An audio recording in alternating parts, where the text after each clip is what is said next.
1 Samuel 17, verso 32 diz assim: E Davi disse a Saul: Não desfaleça o coração de ninguém por causa dele.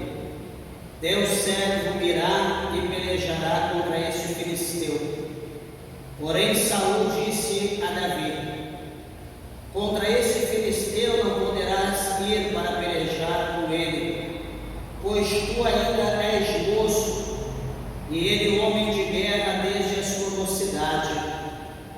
Então disse Davi a Saul: Teu servo apacentava as ovelhas de seu pai, e quando vinha um leão e um urso e tomava uma ovelha do rebanho, eu saía após ele e o feria e livrava da sua boca. E quando ele se levantava contra mim, lançava-lhe mão da barba e o feria e o matava. Assim feriu teu servo leão como o urso. Assim será este incircunciso filisteu como um deles, porquanto afrontou os exércitos do Deus vivo. Amém? Vamos orar a Deus. Levante a tua Bíblia, a tua mão ao céu, peça para que Deus, o Senhor, fale conosco. Maravilhoso Deus, amantíssimo e eterno Pai, Senhor, Criador dos céus e Criador da terra, meu Pai, a nossa alma se alegra, meu Deus, por aqui estarmos reunidos na tua presença. Senhor, aqui está a tua palavra que é fiel, a tua palavra que é verdadeira. Senhor, alimenta a tua igreja, alimenta os ouvintes de perto, alimenta os de longe, Senhor. Fala conosco, meu Deus, de uma forma gloriosa, fala de uma forma especial.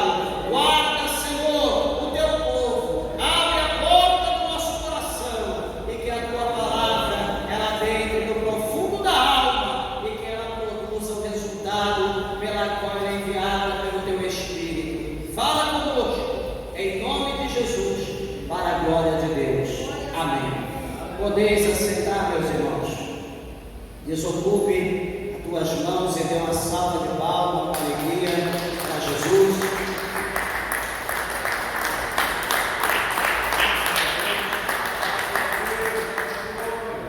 Glória a Jesus. Meus irmãos, peço, por favor, toda a reverência.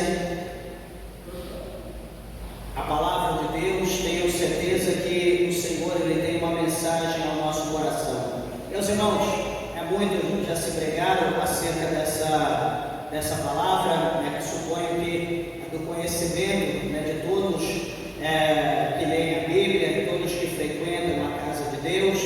E aqui a palavra do Senhor mostra, né, por intermédio desse texto, que Davi não era um homem formado.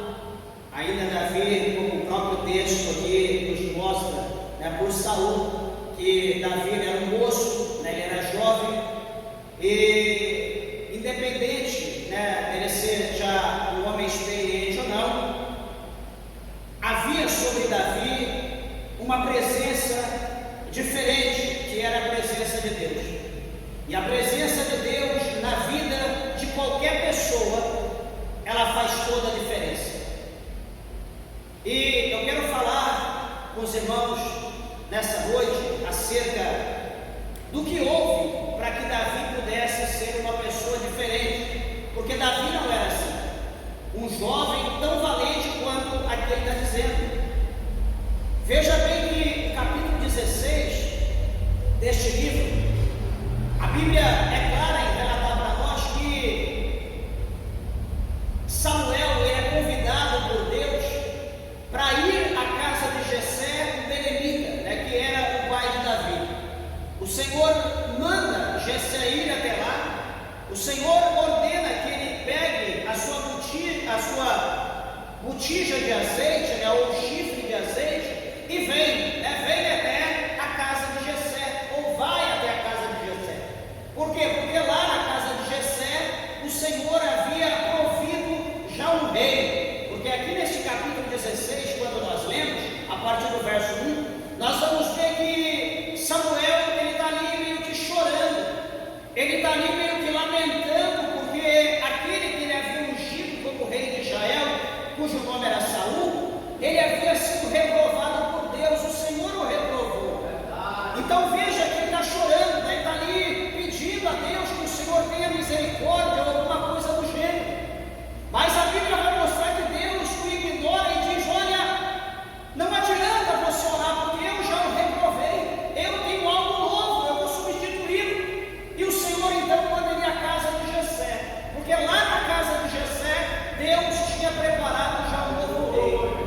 E o que acontece, meus irmãos? Não vamos nos ater aos detalhes, para nós não ficarmos presos só no capítulo 16, mas o que acontece? Samuel então obedece à ordem de Deus e vai até a casa de Jessé. Chegando lá na casa de Jessé, a Bíblia diz que havia vários varões, né? Aqui é a palavra do Senhor, nesse capítulo de número 17, fala para nós que Jessé, no capítulo 17, verso 12, a Bíblia diz que Jessé ele tinha 8 filhos, ele tinha 8 homens, 8 filhos. E o que vai acontecer, meus irmãos? Chegando na casa de Jessé, Davi se depara com um monte de varões. E o interessante é que, quando ele ali chega, ele olha para o primeiro irmão de Jessé, ou de Davi, perdão, cujo nome era Eliabe, que era o primogênito. E a Bíblia é clara em dizer para nós que esse Eliabe, ele era um homem de estatura aproximada de Saul. Era um homem forte, era um homem já formado.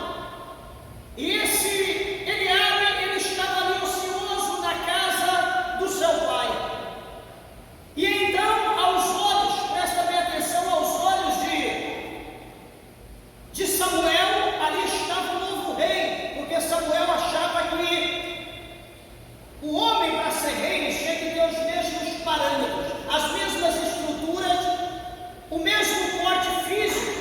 E ele olha para Eliabe, ele diz: certamente eu estou diante do novo rei de Israel. E ele então prepara o seu chifre, a sua botija de azeite para derramar sobre a cabeça de Eliabe.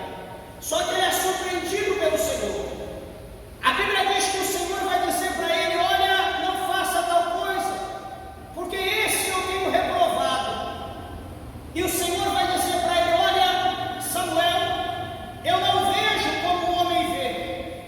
O homem vê apenas o exterior, o homem vê o que está por fora, mas eu vejo dentro, e esse está reprovado. Deus está dizendo que ele conhece o pensamento, Deus está dizendo que ele conhece a intenção do homem. E este Eliabe, o primogênito, ele estava reprovado por Deus. O Senhor não aprovaria ele para ocupar o trono de Israel. Meus irmãos, não vamos olhar para essa palavra e achar que isso é uma base para tudo. Porque se isso fosse uma base para tudo, o mundo seria perfeito. Na verdade, não haveria rei corrupto, não haveria imperador corrupto, não haveria primeiro-ministro corrupto, não haveria presidente corrupto, não haveria governador, prefeito, deputado, senador, enfim, não haveria corrupção. Se a base fosse essa. Se o governo fosse colocado por Deus, né, não haveria esse tipo de erro. Mas nem todos são assim, nem todos é dessa forma. Nós observamos quando foi o caso de Samuel, quando Samuel foi destituído, né, do cargo que ele tinha como líder em Israel.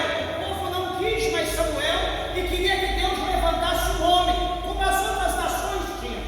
Então o Senhor levantou Saul, e eles viram como foi pesado, eles viram como foi dolorido, eles viram o sacrifício servir a um homem, aí um homem que deixa de ser temente, deixa de ser obediente a Deus.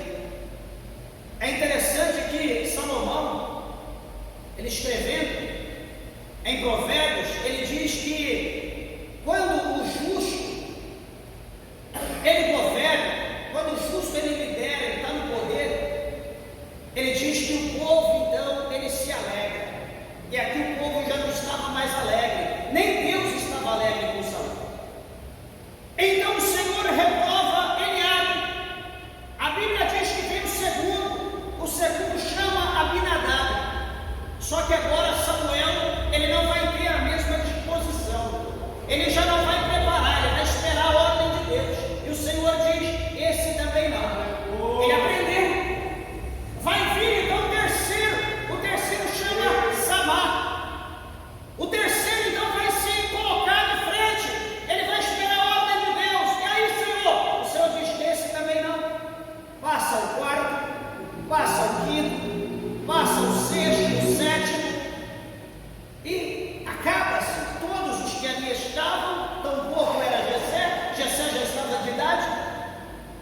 E então surge a famosa frase, e aquela frase que todos nós sabemos, que ele diz: olha, acabaram-se os varões, acabaram-se os mancebos.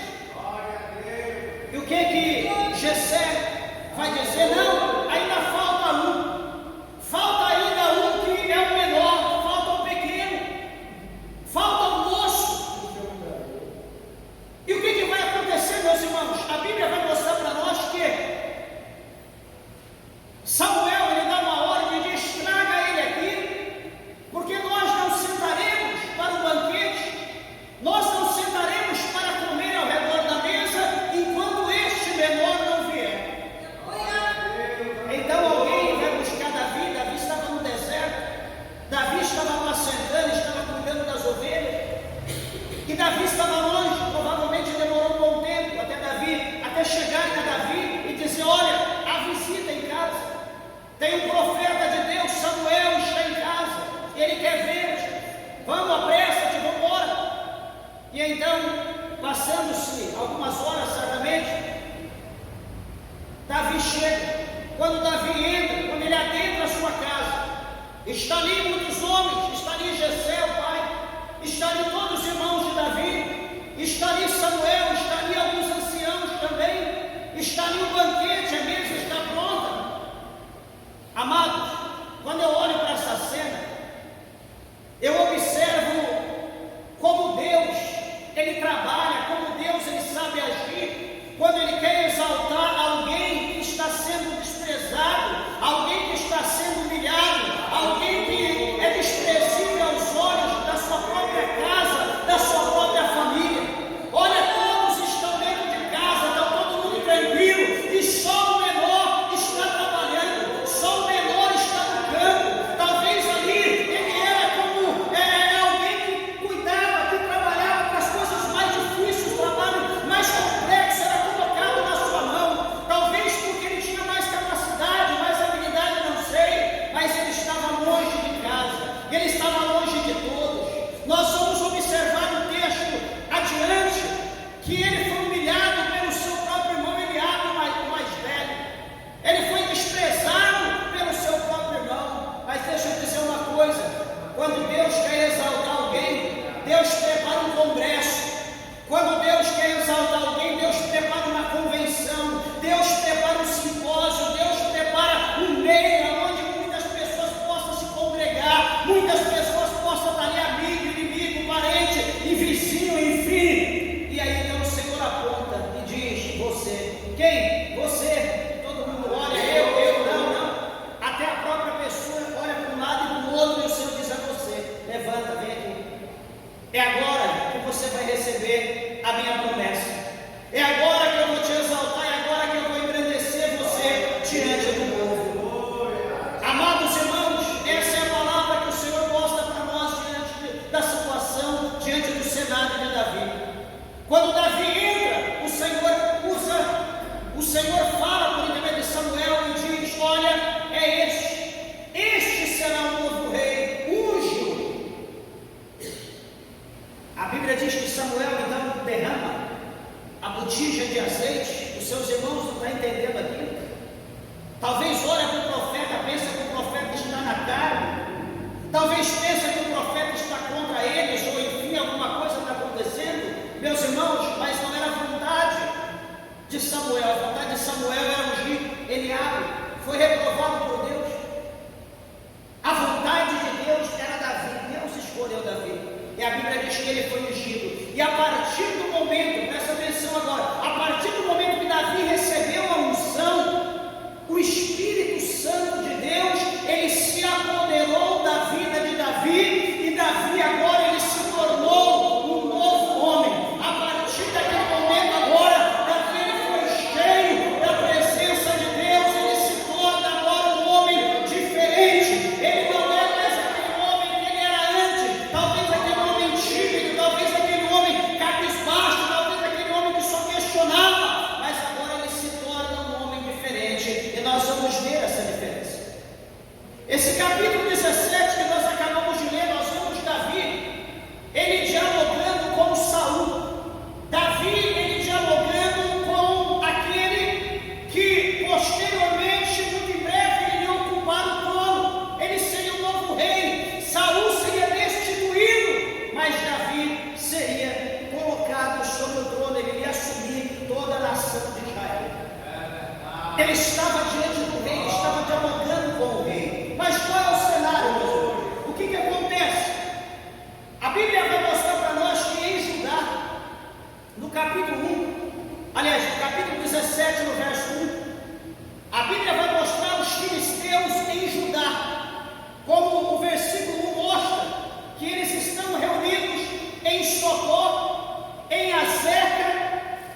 Israel sofreu muito na mão dos filisteus.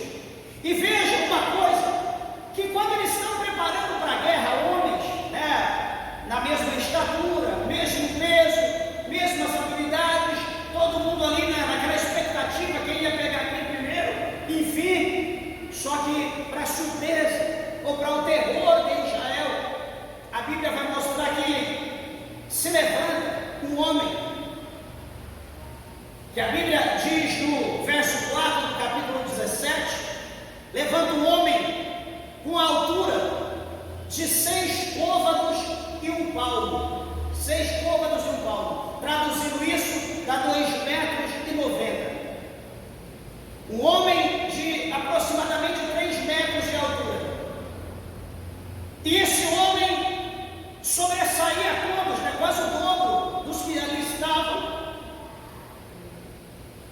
E não só na estatura, mas no porte.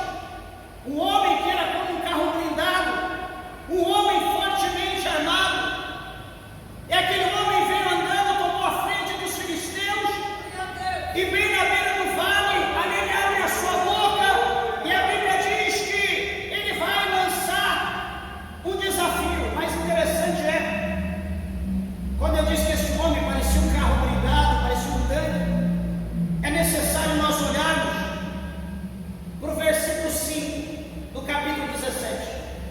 Olha o que a Bíblia diz, que esse filisteu chamado Golias, que era de Gate, uma das cidades principais dos filisteus, o versículo 5 diz que ele trazia na sua cabeça um capacete de bronze. Veja, o capacete de bronze é pesado. Ele vestia uma couraça de escamas, e era o peso da couraça de 5.000 ciclos de bronze. Traduzindo, 5.000 ciclos de bronze significa 60 quilos. Só a couraça, só a veste que esse gigante vestia pesava 60 quilos, talvez mais do que o peso de algumas pessoas que estão nos vendo, nos ouvindo. A Bíblia diz ainda no verso 6 que ele trazia grevas de bronze por cima de seus pés, e o escudo de bronze entre os seus ombros, e a haste da sua lança era como o eixo do tecelão, e a ponta da sua lança de 600 ciclos de ferro, e diante dele ia o escudeiro. 600 ciclos de ferro, traduzindo, quer dizer cerca de 7 quilos a ponta da lança. Então, meus irmãos, com tudo isso que nós vemos aqui, com tanto bronze, com tanto ferro, supostamente pesado, pesaria muito mais de 100 quilos, tudo isso aqui sobre o corpo desse gigante.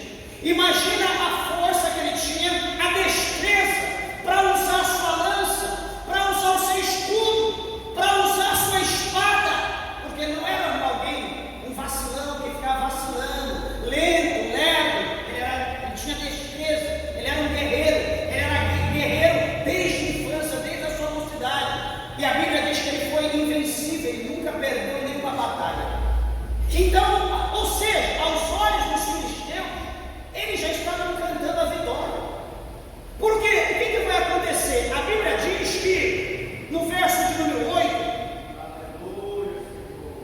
que ele vai abrir a boca, esse gigante vai dizer: olha, para que saíis a ordenar a batalha? Não sou eu filisteus e vós servo de Saul? Escolhei dentre vós um homem que desça, que venha a mim, e se ele puder pelejar comigo e me ferir, a vós seremos por servos. Porém, se eu o vencer e o ferir, então a nós sereis por servos e nos servireis. E disse mais o filisteu: hoje desafio as companhias de Israel, dizendo: dai-me um homem para que ambos pelejamos. Ouvindo então Saul e todo Israel estas palavras do filisteu, espantaram-se e temeram muito. Qual que é a estratégia aqui, meus irmãos?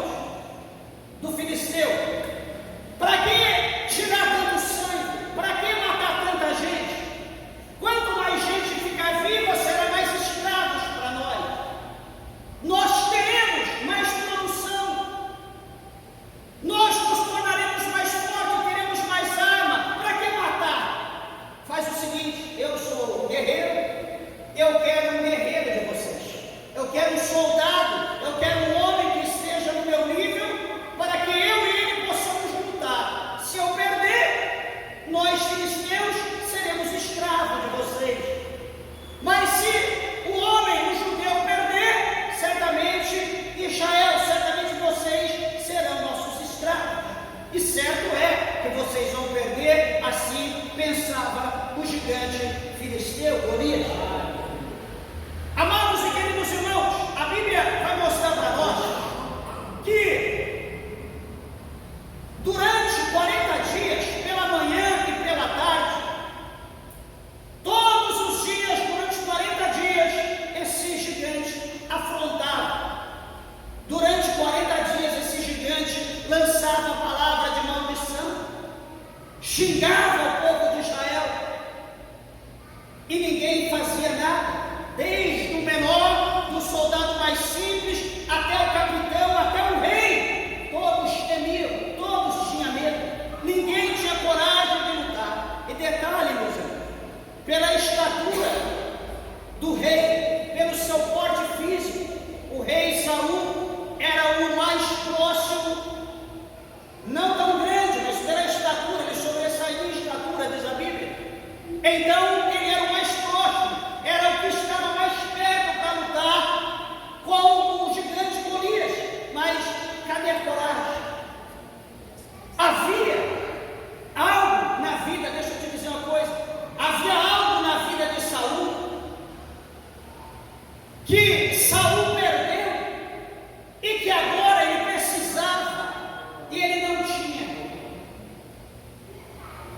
Lembra lá no capítulo 25, só para você entender, lembra no capítulo 25 do Evangelho de Mateus? A Bíblia fala das 10 virgens, de 5 prudentes, 5 loucas, 5 tolas.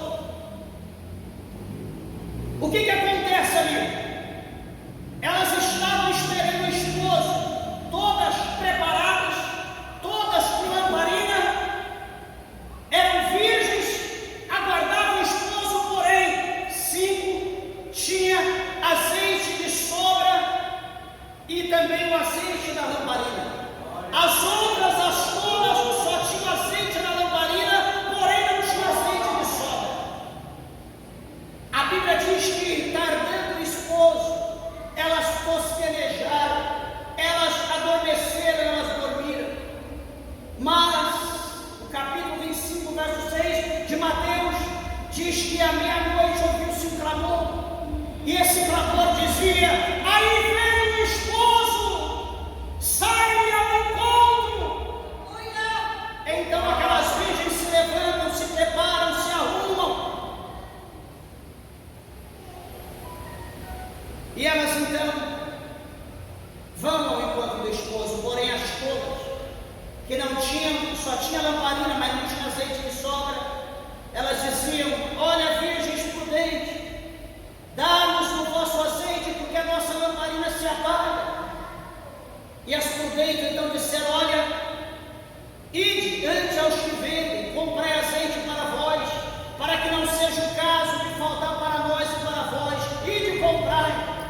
E a Bíblia diz que elas então foram comprar, e nisso que elas saíram para comprar, a Bíblia diz que o esposo chegou, e as que estavam preparadas, elas entraram para as bodas e a porta fora fechada. Meus irmãos, o que isso tem a ver com o texto? Hoje você tem a oportunidade de decidir a tua vida. Hoje você tem a oportunidade de aceitar Jesus, de receber Jesus, para ser um homem, para ser uma mulher, para ser um jovem, uma criança cheia da presença de Deus. Deus, ele não faz acepção, Deus, ele não tem preconceito, ele chama, ele convida toda a humanidade, ele convida todo o povo à salvação. Hoje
daqui a pouco, lá no Hades, lá no fogo do inferno, ele olha para o seio de Abraão, ele vê Lázaro, ele vê aquele mendigo que jazia à sua porta, ele olha para aquele mendigo no seio de Abraão e diz: Pai Abraão, ordena que Lázaro coloque o dedo na água e molhe aqui a minha língua para que eu me refresque, porque essas chamas, elas me atormentam.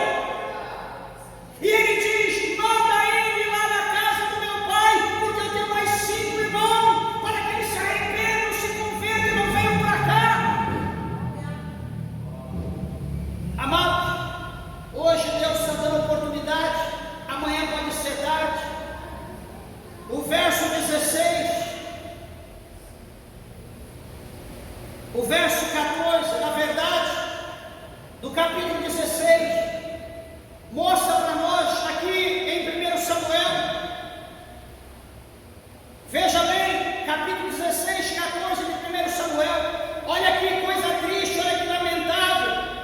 E o Espírito do Senhor se retirou de Saul, e o atormentava um espírito mau da parte do Senhor. Veja que o Espírito do Senhor saiu de Saul. Quando o Espírito do Senhor saiu, um espírito mau adentrou na vida de Saul e agora o perturbava. O versículo 15 diz que eis que agora o espírito mau da parte de Deus o atormenta.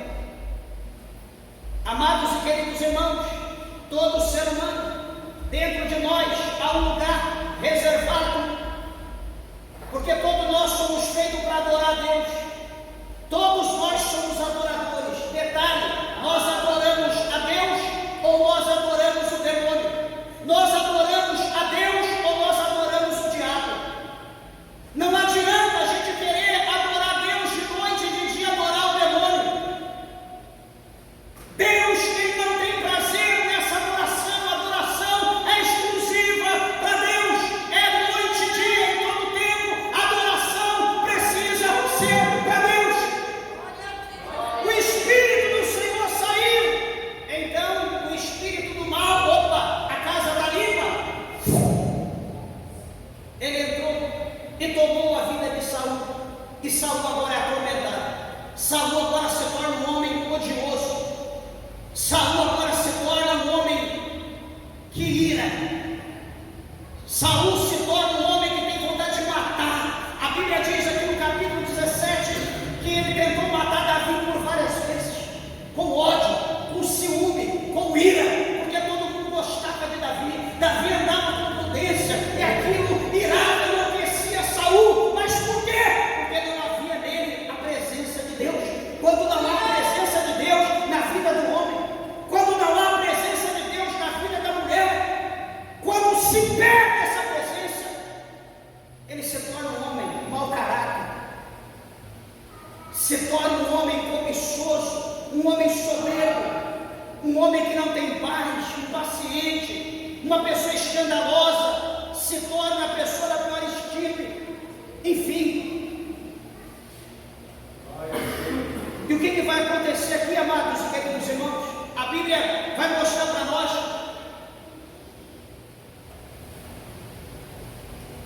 que chega um momento que Jessé, já velho, tendo os seus 3 filhos na guerra, ele vai preparar alimentos, como diz aqui o verso 17 do capítulo 17: toma, peço-te, para teus irmãos um efa deste grão tostado, e este 10 pães, e corre a levá-lo ao arraial a teus irmãos. Ele manda Davi levar comida para os seus irmãos, e além disso manda levar também 10 queijos de leite ao capitão de 1000.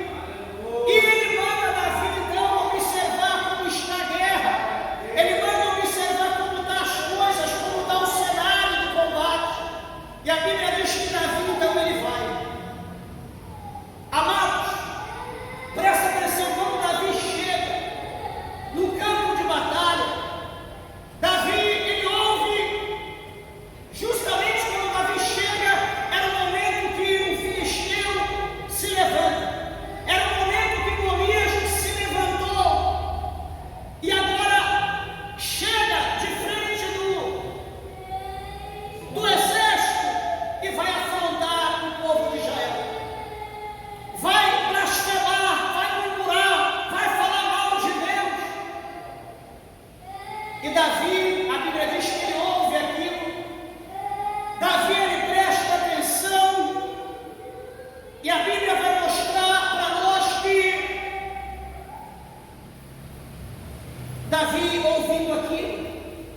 Israel, vendo aquele gigante, vendo aquele guerreiro, eles fugiram.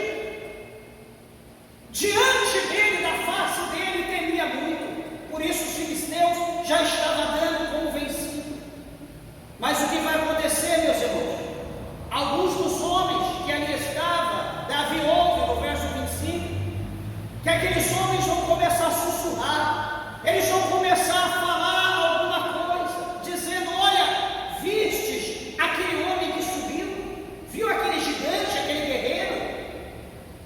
Pois subiu para afrontar Israel.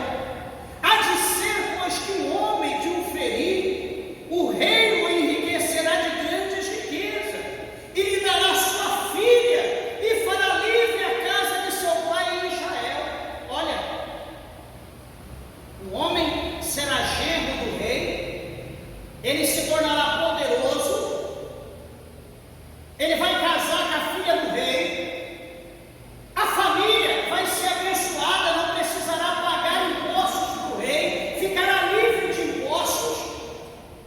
Davi ouve aquilo, Davi fala: peraí, é verdade? Davi pergunta a segunda vez, vão dizer a mesma coisa? Daí vai ser onde o seu irmão Eliabe vai dar dura em Davi, vai chamar a atenção dele, aqui no verso de número 28. Eliabe vai dizer para Davi: por que desceste aqui? Com quem deixaste aquelas poucas ovelhas no deserto? Bem conheço a tua presunção e a maldade do teu coração, que desceste para ver a peleja. Ele quer humilhar Davi, ele quer desprezar Davi. Peraí, quem é você? Você é uma criança, você é um jovem, é um moço. Você deixou com quem aquelas poucas ovelhas no deserto? Vai lá, é tua responsabilidade, é o teu negócio, aqui é para homem, aqui é uma guerra, a peleja aqui não é tua, é com nós. Você quer ouvir, quer saber do quê? Jesus. E humilha Davi, dá uma dura em Davi, mas Davi continua perguntando. Ele foge, ele sai ali pela tangente, ele começa a perguntar de novo, e as pessoas veem que Davi está perguntando, Davi quer saber demais. Então chega a situação até o rei, e o que vai acontecer? O rei manda levar Davi até lá. Chega o texto que nós lemos, e Davi vai dizer para o rei bem assim: olha, não desfaleça o coração de ninguém por causa dele. Olha, rei, fica tranquilo, não se preocupe, não desfaleça o vosso coração, não perca o ânimo, não se preocupe por causa dele. Teu servo, ele está dizendo ele, ó, teu servo, eu aqui, irá e pelejará contra esse filisteu. Será que os irmãos estão entendendo a situação, meus irmãos? Vocês viram aqui no início a estatura quase 3 metros, você viu o peso da roupa de guerra desse homem, o peso da arma desse homem, sem contar a espada, sem contar o escudo. Davi, o moço, ele diz: fica tranquilo, o teu servo irá. O teu servo, eu e ele. Naquele momento Saul balança a cabeça, naquele momento Saul se desespera, e Saul diz: olha, contra esse filisteu não poderá ir para pelejar com ele, pois tu ainda és moço, e ele homem de guerra desde a sua mocidade. Ele já é um guerreiro e nunca perdeu. Aí, quem está humilhando quem? Davi está humilhando o gigante, e agora o rei começa a humilhar Davi. O rei está olhando para a carcaça, o rei está olhando para o físico, o rei está fazendo como Samuel olhando para Eliabe, olhando por fora. Só que dentro de Eliabe estava vazio, só que dentro de Davi estava cheio até o tutano, porque a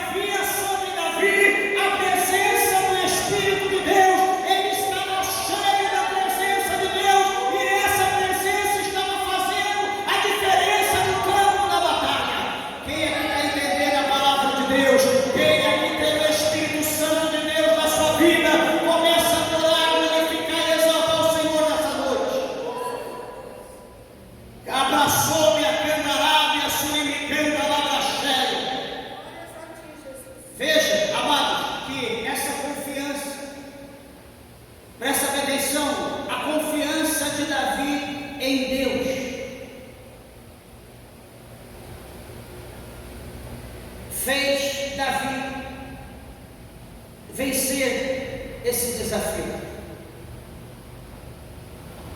Eu não sei o que você está passando, eu não sei qual é o inimigo que você está enfrentando nesse campo de batalha, mas todos nós temos um inimigo.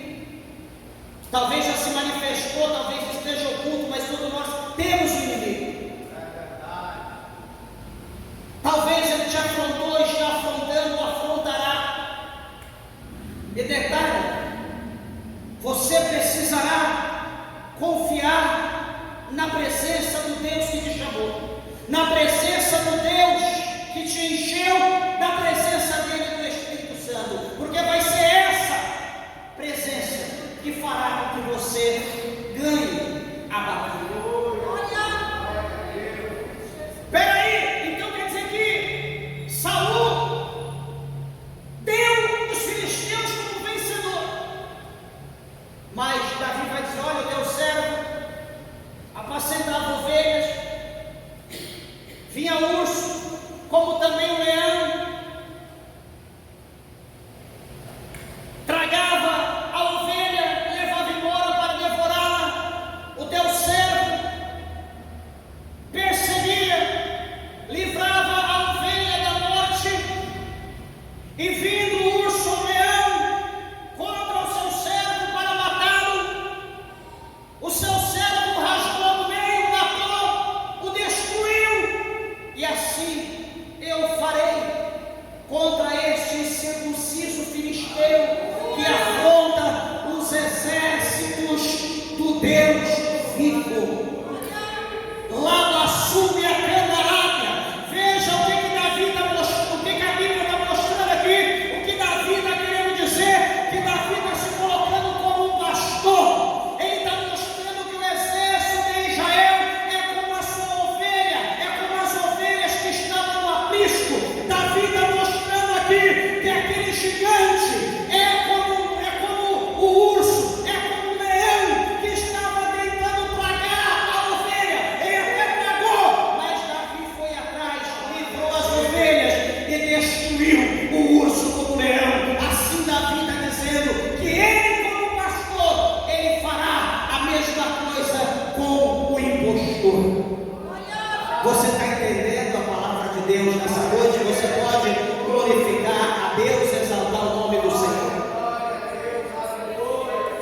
Meus irmãos, é interessante que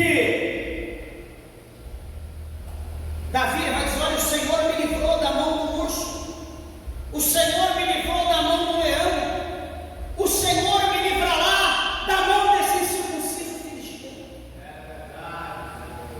Então quer dizer, Saul, ele vê que Davi está destinado ou predestinado. Davi está ali como uma arma para destruir o filisteu. Nada impediria, nada, oposição nenhuma impediria dele destruir o filisteu. Saul viu que não tinha jeito. No versículo 38 do capítulo 17 de 1 Samuel, Saul, presta bem atenção, Saul vestiu a Davi de suas vestes e pôs-lhe sobre a cabeça um capacete de bronze e o vestiu de uma couraça.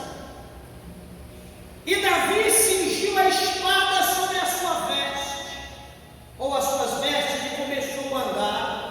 Porém, nunca o havia experimentado. Então disse Davi a Saul: não posso andar com isso, pois nunca o experimentei. E Davi tirou aquilo de sobre si. Davi se despojou de toda aquela armadura, de todos aqueles aparatos de guerra. Veja o capacete, comparando Saul com Davi, né? Ficou como um balaio na cabeça de Davi, talvez tentar amarrado a um jeito. Imagina a estatura de Davi, de Saul para Davi, colocando as vestimentas de Davi. Davi se sentiu talvez como espantalho. Ainda pegar aquela espada imensa, andar com aquilo, como queria ter destreza, como queria tentar correr, se mover. Ele ia cair, ele ia perder, era um suicídio. Ele ia para a guerra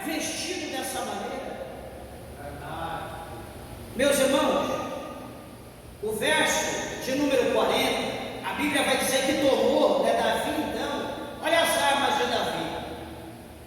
Davi tomou o seu cajado na mão e escolheu para si 5 seixos do ribeiro e pô-los no alforje de pastor que trazia a saber no sulgão, e lançou a mão da sua funda e foi aproximando-se do filisteu, e o filisteu também vinha se aproximando de Davi. O que lhe levava o escudo ia diante dele. Olha, essa postura de Davi foi a maior afronta contra o filisteu. O filisteu armado até o osso, o filisteu blindado como um tanque. Davi, normal, como estava vestido, com o seu alforje, com aquele bornazinho, com as pedras, 5 pedrinhas dentro, que ele pegou no ribeiro, aquelas pedrinhas redondas, bonitinhas. Na outra mão aqui, a Bíblia mostra para nós que ele pega então a sua principal arma, que era a funda,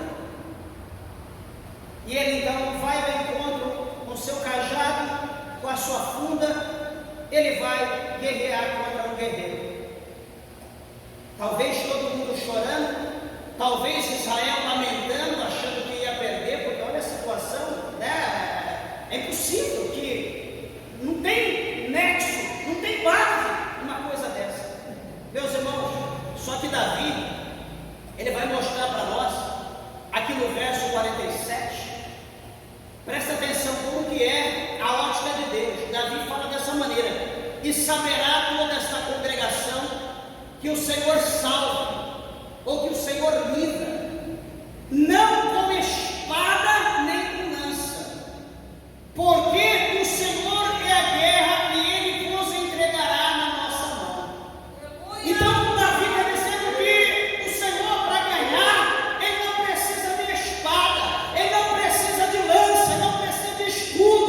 Para Deus ganhar não precisa do exército, para Deus ganhar Ele só precisa de um que tenha a sua presença diante do inimigo. Será que tem crente aqui que tem a presença de Deus?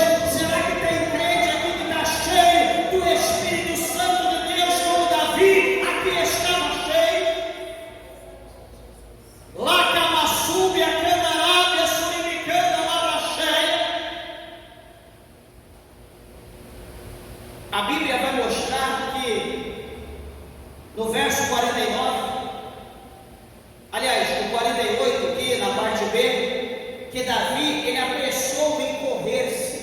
Imagina se ele tivesse com aquelas roupas, ele não conseguiria correr. A Bíblia está dizendo que ele apressou em correr ao combate, a encontrar-se com o filisteu. E Davi pôs a mão no alforje e tomou dali uma pedra, e com a funda lhe atirou e feriu o filisteu na testa, e a pedra se lhe encravou na testa e caiu sobre o seu rosto em terra.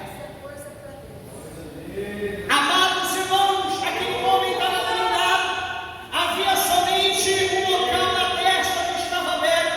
Só que a Bíblia diz que os benjamitas, eles eram tão expertos na funda, que eles conseguem atingir um fio de cabelo com a funda. Eles girando a funda com a pedra, eles a longa distância, eles atingiam o fio de cabelo. Golias não sabia disso, tinha um único lugar, e aquele lugar era um lugar que Deus mostrou: é ali que eu vou direcionar, ali é o ponto vital, é ali que eu vou atingir. E aquela pedra entrou na testa, diz a Bíblia, cravou-se na testa, que aquele homem não aguentou e ele caiu por terra. E a Bíblia diz que assim, no verso 50, assim Davi prevaleceu contra o filisteu com a sua funda e com uma pedra, e feriu o filisteu e o matou, sem que Davi tivesse uma espada na sua mão. Eu pergunto à igreja, aos ouvintes: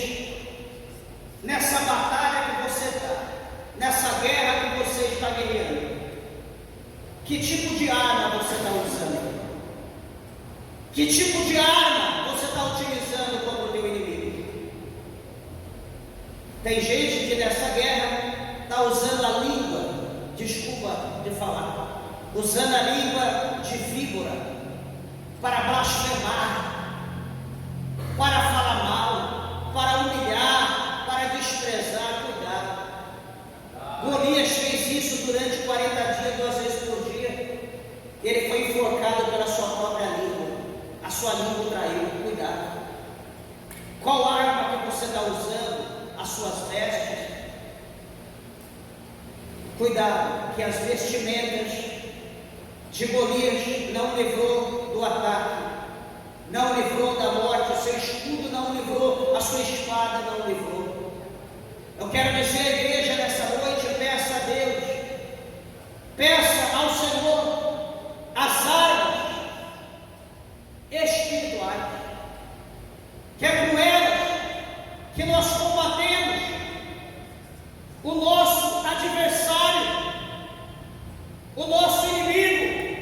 Veja, o Senhor, Ele fala aqui no capítulo de número 10, no verso 4 da segunda carta do apóstolo Paulo aos Coríntios.